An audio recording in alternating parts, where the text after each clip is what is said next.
Hello everyone. Today we are going to discuss population growth rate. Population growth rate curve के बारे में जानेंगे हम लोग। ग्रोथ रेट क्या होता है, कितने तरह का होता है, इसके कर्व को एनालाइज करेंगे। पॉपुलेशन ग्रोथ रेट को मेनली कोई भी पॉपुलेशन है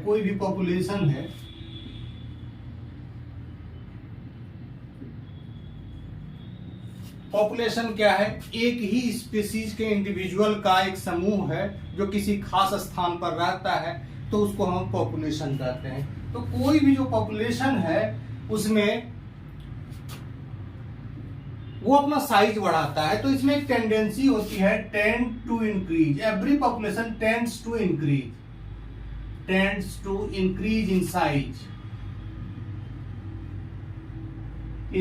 इन साइज।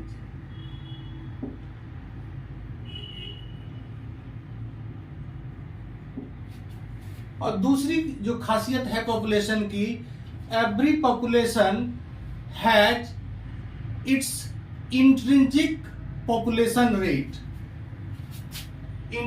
हर पॉपुलेशन में क्या होता है कि इंट्रिंसिक पॉपुलेशन ग्रोथ रेट होता है। इंट्रिंसिक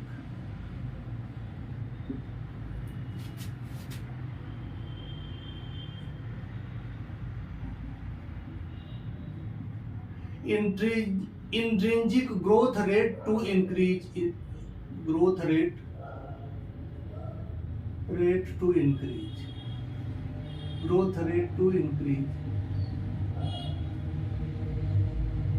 इसका मतलब होता है कि हर पॉपुलेशन में अपना खास एक ग्रोथ रेट होता है जिसके हिसाब से वो इंक्रीज करता है। हर स्पेसीज टू स्पेसीज वेरी करता है और पॉपुलेशन टू पॉपुलेशन वेरी करता है। इसको हम आर से रिप्रेजेंट करते हैं। इंट्रिंसिक ग्रोथ रेट को किससे रिप्रेजेंट करते हैं? आर से रिप्रेजेंट करते हैं। आर क्या होता है? स्पेसीज टू स्पेसीज वेरी करता है और पॉपुलेशन टू पॉपुलेशन भी वेरी करता है। तो ये जो आर है ये क्या है? Maximum growth, maximum ability to reproduce. इसको हम कह सकते हैं कि maximum ability to reproduce. Maximum ability to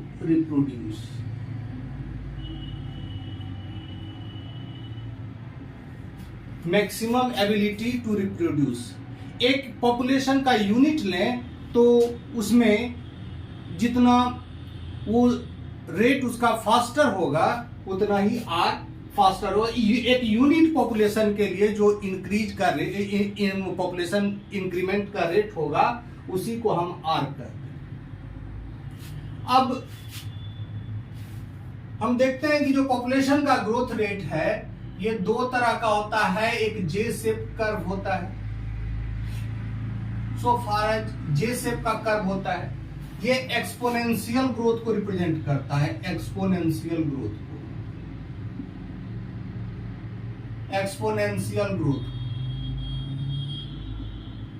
for example यहां हम देखें तो ये है, इसमें पॉपुलेशन साइज और यहां टाइम। एक्स एक्सिस पर हमने टाइम लिया हुआ है। यदि पॉपुलेशन इस तरह से लगातार बढ़ता रहे, इनिशियली थोड़ा सा रेट कम होगा लेकिन बाद में ये एक्सपोनेंशियल ग्रोथ का फॉर्म ले लेगा, ये लगातार बढ़ता रहेगा। लॉग के फॉर्म में ये लगातार बढ़ता रहेगा। तो इस तरह का पॉपुलेशन जैसे ह्यूमन बीइंग में है, ये इसमें कोई चेक नहीं है, लगातार ये बढ़ रहा है। इसलिए बढ़ रहा है कि फूड और स्पेस अनलिमिटेड है। फूड और स्पेस क्या है? अनलिमिटेड है। फूड एंड स्पेस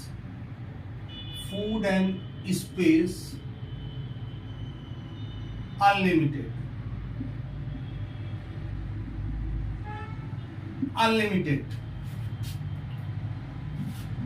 तो जैसा कि ह्यूमन बीइंग का पॉपुलेशन है, ह्यूमन बीइंग का पॉपुलेशन क्या है? लगातार एक्सपोनेंशियली बढ़ता है, अनलेस कि उसमें किसी फूड और स्पेस के कारण पॉपुलेशन पर कोई नियंत्रण नहीं है। सेल्फ रेगुलेशन के कारण ह्यूमन बीइंग का पॉपुलेशन नियंत्रित होता है, लेकिन इस तरह का किसी फूड शॉर्टेज या स्टार्वेशन के कारण ह्यूमन बीइंग का पॉपुलेशन नियंत्रित प्रेजेंटली नहीं हो पाता है। तो ये आजकल ऐसा नहीं है कि स्टार्वेशन से लोग मर रहे हैं और इस तरह का कोई सिचुएशन है, तो इसमें सेल्फ रेगुलेशन से ही पॉपुलेशन का नियंत्रण होता है। तो इसका एक ह्यूमन बीइंग भी एक एग्जांपल है।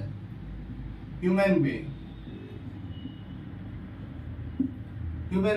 अब ये देखते हैं कि पॉपुलेशन का जो साइज है, जैसे ये पॉपुलेशन का ग्रोथ रेट है, ग्रोथ रेट पॉपुलेशन का किस चीज पर डिपेंड करता है, इंट्रिंसिक रेट पर डिपेंड करता है और पॉपुलेशन साइज पर डिपेंड करता है। तो जी क्या है, ग्रोथ रेट है। ध्यान रहे ये ग्रोथ रेट है, एक्चुअल ग्रोथ रेट है, और ये इंट्रिंसिक ग्रोथ रेट है, इंट्रिंसिक ग्रोथ रेट है। ये जो ग्रोथ रेट है आर, ये बढ़ घट सकता है।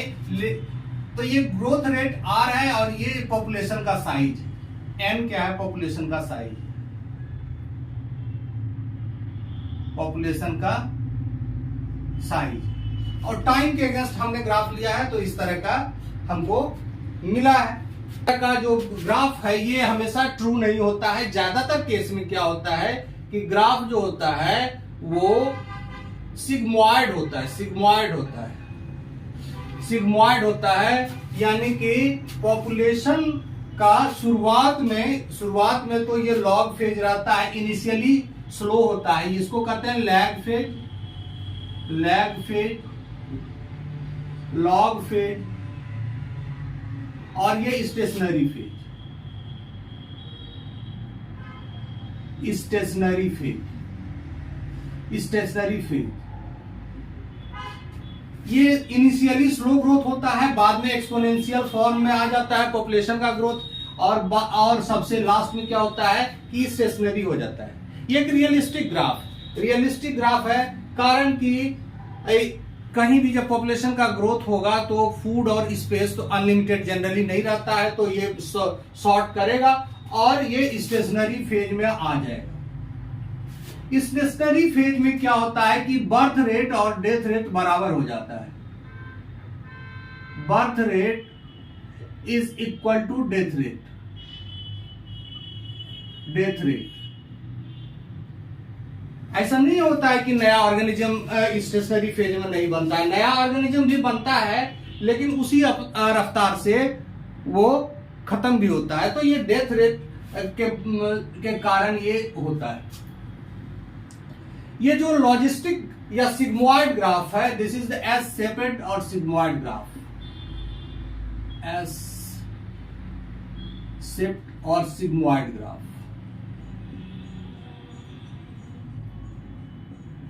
ये जो एस शेप्ड और सिग्मॉइड ग्राफ है, ये जैसे मान लीजिए एक बैक्टीरिया है, ई कोलाई है, बाइनरी फिशन के कारण इसमें हो रहा है, बाइनरी फिशन 1 से 2, 2 से 4, इस तरह से बैक्टीरिया बन रहा है। तो यहां ये एक्सपोनेंशियल फेज हमको मिलता है। यदि कोई एंटीबायोटिक, मान लीजिए कोई बैक्टीरिया है, स्ट्रेप्टोमाइसिस है, वो एंटीबायोटिक प्रोड्यूस करता है, तो उसमें एक और फेज देखा गया है कि डिक्लाइन फेज भी होता है। Decline phase due to harmful accumulation of harmful product, तो उसमें ये क्या करता है, डिक्लाइन करने लगता है, डिक्लाइन करने लगता है। यदि कोई एंटीबायोटिक प्रोड्यूसिंग बैक्टीरिया है, तो उसमें क्या होता है कि ये जो फेज है, लॉग फेज है, इसमें क्या होता है कि प्राइमरी मेटाबोलाइट्स, यानी कि ये एक्टिव फेज है, एक्टिव फेज है, डिवीजन का एक्टिव फेज है। ये डिवीजन का एक्टिव फेज नहीं है, stationary phase is not the active phase of the cell division. तो ये जो एक्टिव फेज है सेल डिवीजन, इसको हम ट्रोफोफेज कहते हैं। क्या कहते हैं इसको, ट्रोफोफेज, ट्रोफोफेज। यानी कि इसमें ये बहुत तेजी से क्या करता है कि न्यूट्रिएंट्स को यूटिलाइज करता है और ग्रो करता है। इस फेज में आके क्या होता है कि न्यूट्रिएंट्स एग्जॉस्ट करने लगता है और हार्मफुल सब्सटेंस का एक्यूमुलेशन होता है। इसी फेज में क्या होता है कि स्टेशनरी फेज में आके एंटीबायोटिक का भी सिंथेसिस होता है। एंटीबायोटिक का सिंथेसिस जो एंटीबायोटिक का सिंथेसिस होता है, इसके कारण actually antibiotic producing bacteria, antibiotic इसलिए एंटीबायोटिक जो प्रोड्यूस करता है ये एक सेकेंडरी मेटाबोलाइट है। सेकेंडरी मेटाबोलाइट ये बैक्टीरिया के किसी काम का नहीं है, बैक्टीरिया के किसी काम का नहीं है। ये क्या करता है कि दूसरे माइक्रोब्स को इनहिबिशन के लिए इसका इस्तेमाल किया जा सकता है। तो तो इस तरह से जो एंटीबायोटिक बनता है इस फेज में, इसको हम इडायोफेज कहते हैं। क्या कहते हैं? इडायोफेज। इडायोफेज या इडियोफेज। इडायोफेज में क्या होता है? एंटीबायोटिक का सिंथेसिस होता है। ये फर्मेंटेशन में हम देखते हैं अक्सर। फर्मेंटेशन में क्या करते हैं कि जब बैच कल्चर करते हैं तो बैच कल्चर में क्या होता है कि हम किसी भी जो फर्मेंटर है उसमें नया उसमें न्यूट्रिएंट नहीं डालते हैं। एक बार जो शुरुआत में न्यूट्रिएंट डालते हैं, बाद में नहीं डालते हैं। इसमें क्या होता है कि न्यूट्रिएंट जब जो न्यूट्रिएंट यूटिलाइज हो जाता है तो ग्रेजुअली न्यूट्रिएंट्स का डिप्लीशन होने लगता है। न्यूट्रिएंट्स डिप्लीट करेगा और जैसे न्यूट्रिएंट का ग्राफ ये होगा, ग्रेजुअली न्यूट्रिएंट डिप्लीट करेगा, लेकिन बैक्टीरिया का ग्रोथ क्या होगा? बढ़ेगा, स्टेशनरी फेज में आएगा और ये इसी फेज में एंटीबायोटिक का सिंथेसिस करेगा और धीरे धीरे ये इसके बाद ये डिक्लाइन होगा सेकेंडरी मेटाबोलाइट करने के बाद। तो इस तरह का जो ग्राफ है ये, इसको हम क्या कहते हैं? Logistic graph. Logistic graph.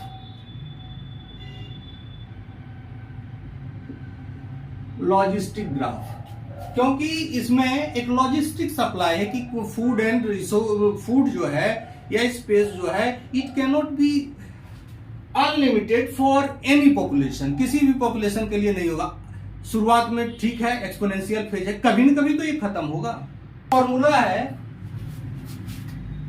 ये जो फेज है, ये स्टेशनरी फेज, इसको हम कैरिंग कैपेसिटी भी कहते हैं। Carrying capacity. Carrying capacity. Carrying capacity. Carrying capacity क्या है? maximum population that can be supported by the environment. maximum population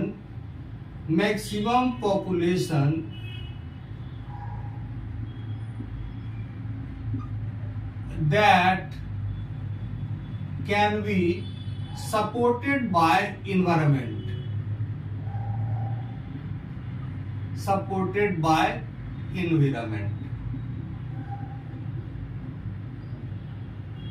तो maximum population that can be supported by environment, इसको हम रिप्रेजेंट करते हैं के से। इसका जो इक्वेशन है वो है आपको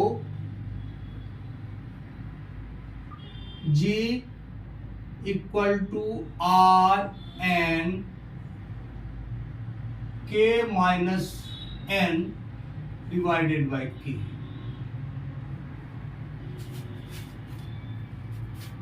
एन क्या है? पॉपुलेशन साइज है, जी है ग्रोथ रेट, आर है इंट्रिंसिक ग्रोथ रेट और के है कैरिंग कैपेसिटी।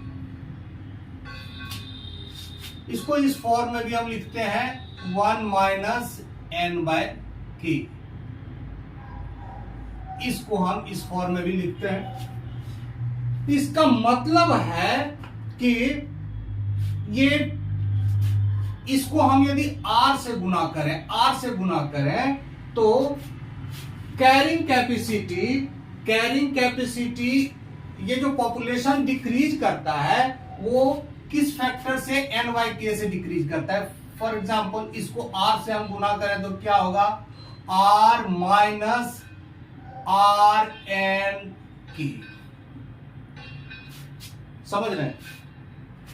इसको यदि हम गुना करें तो इस तरह से आएगा। तो ये आर में ये जो फैक्टर है, आर तो यहां भी कॉमन है और यहां भी कॉमन है, तो आर में ये इस फैक्टर से हमेशा पॉपुलेशन डिक्रीज करेगा ड्यूरिंग स्टेशनरी फेज, और इस तरह से कैरिंग कैपेसिटी में पॉपुलेशन का जो ग्रोथ रेट होगा धीरे धीरे डिक्लाइन जो करेगा पॉपुलेशन ग्रोथ, ये जैसे जैसे मैक्सिमम साइज पॉपुलेशन का अटेन करेगा कोई पॉपुलेशन, उसमें ग्रोथ रेट इस फैक्टर से डिक्लाइन करेगा।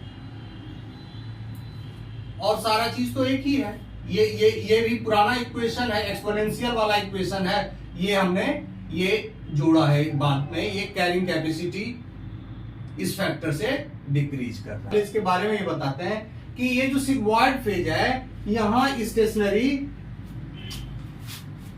स्टेशनरी फेज आता है, ये जो फेज आता है इसमें क्या होता है कि डेंसिटी डिपेंडेंट फैक्टर काम करने लगता है। एट दिस फेज क्या काम करता है? डेंसिटी डिपेंडेंट फैक्टर, डेंसिटी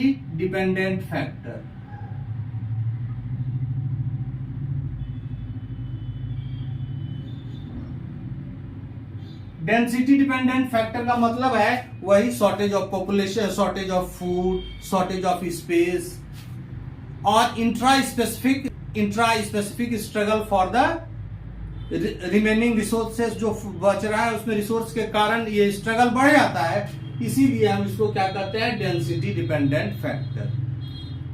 ये एक बैक्टीरिया से लेकर वाइल्ड पॉपुलेशन, यदि हम जंगल में डियर का पॉपुलेशन देखें तो वहां भी ये काम करता है, सेम लॉजिस्टिक कर्व वहां भी काम करता है। यदि एंजाइम सबस्ट्रेट के कंसंट्रेशन में देखें, क्योंकि जहां सबस्ट्रेट घटता जाता है तो एंजाइम का एक्टिविटी भी इस तरह से ये स्टेशनरी हो जाता है। सबस्ट्रेट जैसे जैसे घटेगा एंजाइम का एक्टिविटी भी इस तरह से घट जाएगा। तो इस सिग्मॉइड कर्व का बड़ा ही यूनिवर्सल एप्लीकेशन। अब पॉपुलेशन ग्रोथ फार्मूला पर आते हैं। पॉपुलेशन ग्रोथ फार्मूला, सिग्मॉइड जो ग्राफ है उसके एक पॉइंट को हम लेते हैं यहां।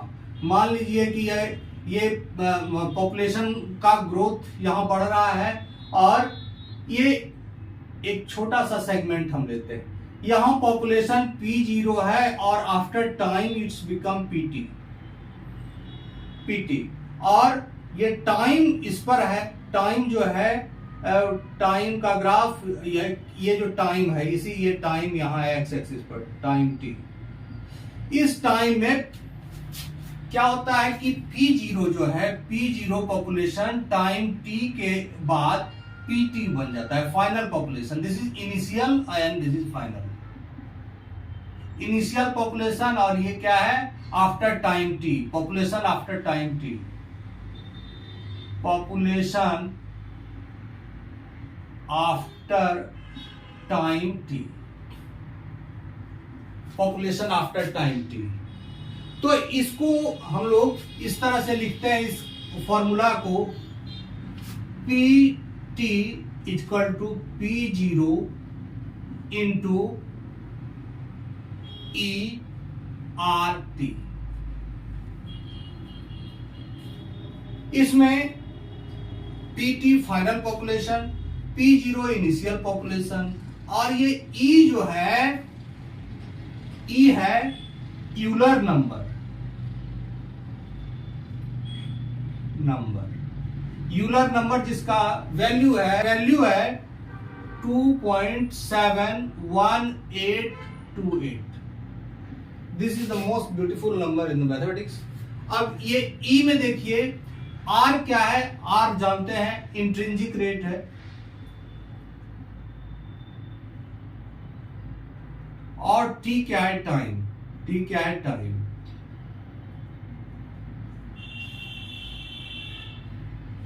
तो इस तरह से इस पॉपुलेशन को हमने, ये this is the formula for the population growth rate. किसी भी समय में हम पॉपुलेशन के टाइम को इससे कैलकुलेट कर सकते हैं। यदि हमको टाइम दिया हुआ है, इंट्रिंसिक रेट पता है और इनिशियल साइज पॉपुलेशन का पता है, तो इससे हम कैलकुलेट कर सकते हैं।